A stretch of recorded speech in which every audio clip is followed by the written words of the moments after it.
Yo, what is going on, guys? Hope you guys have a great day. In today's video, I'm going to be giving you guys my personal opinions on the top 3 guns of Season 11 as the #1 ranked player.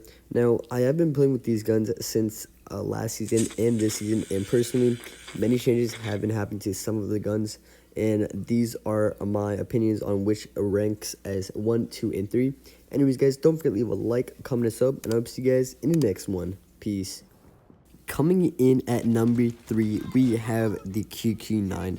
Now, this gun, in my opinion, was probably one of the best SMGs to use in the beginning of last season until people figured out the changes that were made with the HE40 and how good they were. As you guys can see in the gameplay below, this gun absolutely shreds in close range, and not only that, but it is an amazing gun to use in medium range as well. Now, it may not be the best to use in long range, but other than that, it is a great gun to use and has high mobility rates. And also, you can do a fair job of spawn trap people as I am right now. Now, the thing with this gun, though, is since you do have high sorts of mobility, and it is a close range / mid range SMG that is going to be killing people left and right as quick as possible, your main thing to do with this gun is going to be the role as a fragger or objective player. Now, as a fragger, this means you don't have to play too aggressive or too passive, but you gotta know when to play which. Because if you play too aggressive and you end up going into the spawn and dying, you give away a spawn towards them and you end up dying. Now, if you play too passive, you might not complete your role as a fragger and end up throwing the game because your team isn't able to get too many kills to fight them off and get control of map positioning. Now that I'm done explaining to you guys a quick preview of how you should use the QQ9, let's get on over to the class setup I recommend using for this weapon specifically. For the QQ9 class setup, I recommend using the monolithic suppressor for the muzzle. For the barrel, I recommend using the MIP tactical barrel. For the stock, I recommend using no stock. I don't use the laser on this. For the ammunition, I recommend using the 10mm 30 round reload, which is the main part of this gun. It increases damage, which has been buffed with this update. And for the rear grip, I recommend using the stippled grip tape. On the right side, damage, mobility, and the range do get increased to 61, 96, and 62. And the fire rate actually in control does get decreased to 81, 25, and 23. Up next, we do have the one and only DRH, which I did also call DHR back then, which when it first came out. Now, a little backstory about this gun. This gun did come out a few seasons ago, and it was not even the meta at all back then. This gun was sometimes used, but it wasn't really at its best until 2 seasons ago, I believe, is when they increased the damage of the shots, and it basically became a 3-shot weapon. Now, the reason why... Oh, no, it was actually always a 3-shot weapon, but I think they reduced the recoil of it, and the fire rate got increased. I'm not sure. But anyways, ever since then, this gun has been a meta for a few seasons now, and it is used in every ranked game or competitive game you see. And honestly, this gun is amazing. Not only is it 3-shot, it is 3-shot in short to mid distance kills, but when it comes to long range, even though it is not a 3-shot, then it is still up to a 4-shot gun, which is absolutely insane. The reason this gun is also special compared to the QQ9, and the reason why it is on the number 2 spot, is because even when you do go against an SMG, there is still a chance for you to win the close combat battle against them, which is a plus with the gun, knowing that it's an AR. That is why this gun is really special in that way.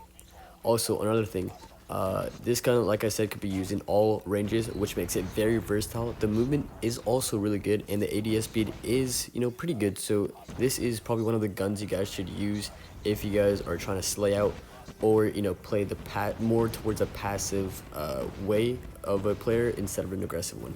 Now, let's get on with the class setup that I recommend using for this gun. For the number 2 gun in the game, I recommend using the DRH. For the DRH, I used to use the monolithic suppressor, which is right here, but that bullet shot actually is horrible when it comes to shooting at long distances and for long periods of time. So I decided to switch to the OWC Ranger for the barrel. For the stock, I use no stock laser. Like I said, OWC tactical. This is one of those lasers that I use in every single gun. For the ammunition, I use the 25 round OTM mag, which increases damage. You can also use the 30 round OTM mag when it comes out. It's basically the same thing, but better, just more rounds. Actually, it's not really the same thing. Never mind. But anyways, and for the grip or regrip, sorry, I recommend using the granulated grip tape. On the right side, you guys can see that damage gets increased to an amazing number of 67. Actually, is at 74.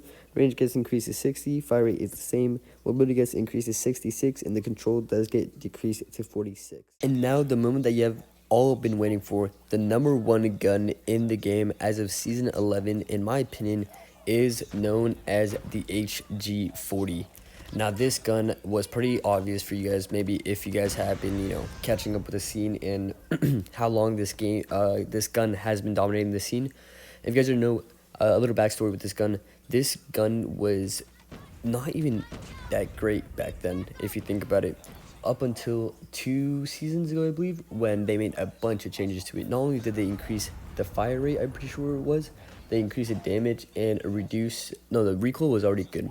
They also reduced they reduced something else too, I think. But I know they increased the damage and fire rate of it for sure. And since then, this gun has been amazing. Not only is it the most versatile gun to use, as in you can basically kill anyone at long distance, mid distance, or short distance, it is also a really fast killing gun, knowing that it is an SMG and the fact that I can kill from those distances. So this gun right here is probably one of the best guns to use in my opinion. Most of these guns that you guys are seeing right now, as in the SMGs, are good, like the QQ9, but nothing will ever compare to the HG40 because of how, well it can be used in all sorts of genres, if that makes sense, or sections, sorry. Not only does it have good movement, it has good damage, it has good mobility, it has good recoil, and all sorts of things. Anyways, enough of the talk with the gun. Let me show you guys what setup you guys should use for this weapon specifically. This is the setup that I use for this setup. It is a setup that is high in mobility and not so much in the side of the damage, but it is still really good. For the barrel, I do use the YKM integral suppressor. For the stock, I use no stock. For the laser, I use the OWC laser tactical, which is the green one. It's only seen when you aim down the sights. For the ammunition, I use the 40-round fast reload, and for the regrip, I use the stippled grip tape. On the right side, you guys can see that the damage and fire rate are the same. Accuracy does get decreased to 61. Mobility gets increased to 89. Range gets increased to 50. And the controls get decreased to 43. Anyways, guys, I hope you guys did enjoy my video on the top 3 best weapons of Season 11. If you guys beg to differ, make sure you guys leave it down in the comments so I can check it out. And if I do find something that interests me, I will be using that gun in another video as a class setup. And one more thing before I do end it off, I will be having another video with based on the new weapon that came out, known as the Vector, which is also known as the Fennec, if I'm correct. But other than that, I hope you guys have a good rest of your day. Don't forget to leave a like, comment, and sub, and I hope to see you guys in the next one. Peace.